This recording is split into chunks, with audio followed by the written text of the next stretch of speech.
ആഗ്രഹിച്ച പോലെ നാളെ ഞങ്ങളുടെ സിനിമയുടെ ഷൂട്ടിംഗ് തുടങ്ങുകയാണ്. ചെയ്യുകയാണ്. അതുപോലെ തന്നെ മലയാള സിനിമയിൽ നിരവധി സൂപ്പർ ഹിറ്റ്സ് സമ്മാനിച്ച നമ്മുടെ അബ ഫിലിംസിന്റെ സ്വന്തം ഇബ്രാഹിം അജി സാറിനെ ഞാൻ ആദരപൂർവ്വം വേദിയിലേക്ക് സ്വാഗതം ചെയ്യുന്നു. അതുപോലെ തന്നെ കവിതാ തിയേറ്ററിന്റെ എല്ലാമെല്ലാമായ സാജി ചേട്ടനെ ഞാൻ വേദിയിലേക്ക് സ്വാഗതം ചെയ്യുന്നു. അതുപോലെ ആൽവിൻ ആന്റണി ചേട്ടൻ മലയാള സിനിമയിൽ നമുക്ക് വേണ്ടി നിരവധി ചിത്രങ്ങൾ സമ്മാനിച്ച ആൽവിൻ ആന്റണി, നിരവധി ചിത്രങ്ങളിൽ നല്ല ശ്രദ്ധേയമായ വേഷങ്ങൾ കൈകാര്യം നാസർ ലത്തീഫ് സാറിനെ ഞാൻ വേദിയിലേക്ക് സ്വാഗതം ചെയ്യുന്നു. അതുപോലെ തന്നെ മലയാള സിനിമയിൽ വ്യത്യസ്തമായ വേഷം ചെയ്ത ആഷിഖ് ഖാലിദിനെ ആദരപൂർവ്വം ഞാൻ വേദിയിലേക്ക് സ്വാഗതം ചെയ്യുന്നു. അതുപോലെ നമ്മുടെ പ്രിയപ്പെട്ട ഗണപതിയെ ഞാൻ വേദിയിലേക്ക് സ്വാഗതം ചെയ്യുന്നു. മലയാള സിനിമയിൽ ചിത്രങ്ങൾ സംവിധാനം ചെയ്ത അമീർ പള്ളിക്കലിനെ ഞാൻ വേദിയിലേക്ക് സ്വാഗതം ചെയ്യുകയാണ്. അദ്ദേഹത്തെ അതിൽ വേദിയിലേക്ക് സ്വാഗതം ചെയ്യുന്നു. നമ്മുടെ പ്രിയപ്പെട്ട താരം അജ്മൽ ഞാൻ വേദിയിലേക്ക് സ്വാഗതം ചെയ്യുന്നു. വിനയ് ഫോർട്ടിനെ ഞാൻ വേദിയിലേക്ക് ആദരപൂർവ്വം സ്വാഗതം ചെയ്യുന്നു. നമ്മുടെ പ്രിയപ്പെട്ട പ്രേമലു ശ്യാമേട്ടൻ പ്ലീസ് ശ്യാമേട്ടനെ സ്വാഗതം ചെയ്യുന്നു. അഖില ഭാർഗവനെ ഞാൻ വേദിയിലേക്ക് ആദരപൂർവ്വം സ്വാഗതം ചെയ്യുന്നു. പാർവതി ബാബുവിനെ ഞാൻ വേദിയിലേക്ക് സ്വാഗതം ചെയ്യുന്നു. എല്ലാമായ നമ്മുടെ സ്വന്തം ലിസ്റ്റിൻ സ്റ്റീഫൻ ഈ വേദിയിലേക്ക് ഞാൻ സ്വാഗതം ചെയ്യുന്നു. ഒപ്പം നമ്മുടെ ഈ ചിത്രത്തിന്റെ സംവിധായകൻ അമൽ ഷീല തമ്പിയെ കൂടി ഞാൻ വേദിയിലേക്ക്, അതുപോലെ ദിനേശ് പ്രഭാകരനെ ഞാൻ വേദിയിലേക്ക് സ്വാഗതം ചെയ്യുന്നു. ദിനേശ് പ്രഭാകരൻ കുറെ നാള് കിട്ടിയെങ്കിൽ ഈ സിനിമയുടെ സ്ക്രിപ്റ്റുകൾ ഒന്നും കൂടെ മെച്ചപ്പെട്ടിട്ടുണ്ട്, നല്ല രീതിയിൽ തന്നെ ആയിട്ടുണ്ട്. പക്ഷെ ഇങ്ങനെ കുറേ വൈകി ഈ ഡയറക്ടർ വന്ന് രാവിലെ 6-6:30 ആകുമ്പോൾ വീട്ടിലേക്ക് വരും, ഇങ്ങനെ എന്തായി എൻ്റെ സിനിമയുടെ കാര്യം. അപ്പം എനിക്ക് ഒരു ഘട്ടത്തിൽ മനസ്സിലായി ഇത് മിക്കവാറും എന്നെ തന്നെ തട്ടിക്കളയാനായിട്ടൊരു ചാൻസ് ഉണ്ടോ എന്നൊരു സംശയം ഇത് താമസം എടുത്തപ്പോഴത്തേന്. അപ്പോൾ ഇതിൻ്റെ മ്യൂസിക് ഡയറക്ടർ തന്നെ എൻ്റെ അടുത്ത സിനിമയിൽ ദിലീപേട്ടൻ്റെ പടത്തിൻ്റെ മ്യൂസിക് ഡയറക്ടറായി മാറി. ആ മ്യൂസിക് ഡയറക്ടറെ കൊണ്ടുവന്നു ഈ ഡയറക്ടറാണ്, പക്ഷേ ഈ ഡയറക്ടറുടെ സിനിമ നടക്കുന്നില്ല. അപ്പോൾ അങ്ങനെയൊക്കെ അപ്പം ബിജേട്ടനോട് ഞാനിത് ഷെയർ ചെയ്തപ്പം ബിജേട്ട ഞാൻ പറഞ്ഞു, ബിജേട്ട സുഗമമായിട്ടുള്ളൊരു ജീവിതത്തിന് ഈ സിനിമ പെട്ടെന്ന് കമ്മിറ്റ് ചെയ്യുന്നതാണ് നല്ലത്. അപ്പോൾ ബിജു ചേട്ടനും അത് ബോധ്യപ്പെട്ടുകൊണ്ടിട്ടാണ് നാളെ മുതൽ ഈ സിനിമ ആരംഭിക്കാനായിട്ട് പോകുന്നു. Thank you ബിജേട്ട. ബിജേട്ടന് ജീവന് പേടിയുണ്ടെന്ന് എനിക്ക് മനസ്സിലായി.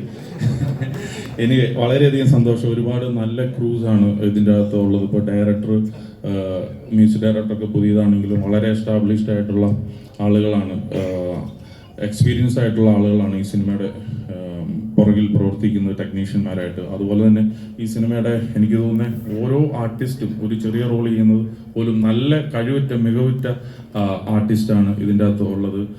വിനീത് ഫോർട്ട് ആയിക്കോട്ടെ, ഗണപതി ആയിക്കോട്ടെ, പിന്നെയുണ്ട് ബിൻസി ചെയ്യുന്ന ക്യാരക്ടർ, കുറേ എല്ലാവരുടെയും പേര് പറഞ്ഞു കഴിഞ്ഞാൽ വിട്ടു. അപ്പോൾ അതുകൊണ്ടിട്ട് അതൊന്നുമില്ല. അപ്പോൾ അതുകൊണ്ടിട്ട് നമുക്ക് സ്ട്രോങ് സപ്പോർട്ടായിട്ടിട്ട് ഒരുപടി ആർട്ടിസ്റ്റുകളുണ്ട്. അപ്പോൾ അവരുടെ ഭദ്രദീപം തെളിക്കുന്നതിന് വേണ്ടി ക്ഷണിക്കുന്ന എല്ലാവരും ഒന്ന് ചേർന്ന് നിന്ന് നമുക്ക് ഭദ്രദീപം തെളിക്കാം.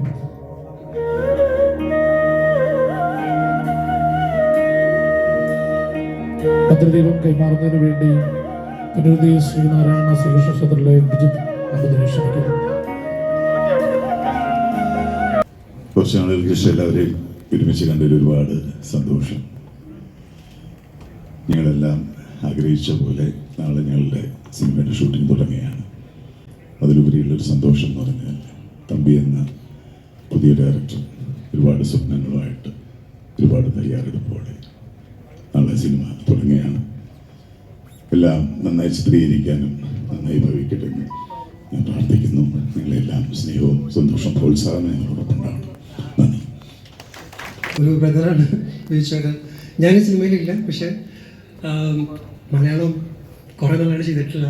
തമിഴും തെലുങ്കൊക്കെ ബാക്ക് ടു ബാക്ക് ചെയ്ത് മടുത്ത് ഇനി കുറച്ച് നാൾ മലയാള സിനിമയിൽ ബാക്ക് ടു ബാക്ക് പരിപാടി പിടിക്കാനുള്ള പരിപാടി. സോ ഈ ടീമിലെ എല്ലാവരും, ഗണപതി, വിനയ് ഫോർട്ട്, എല്ലാ പുതിയ ഡയറക്ടർ എല്ലാവർക്കും എല്ലാവിധ ആശംസകളും നേരുന്നു. നന്ദി. Thank you. എല്ലാവർക്കും നമസ്കാരം.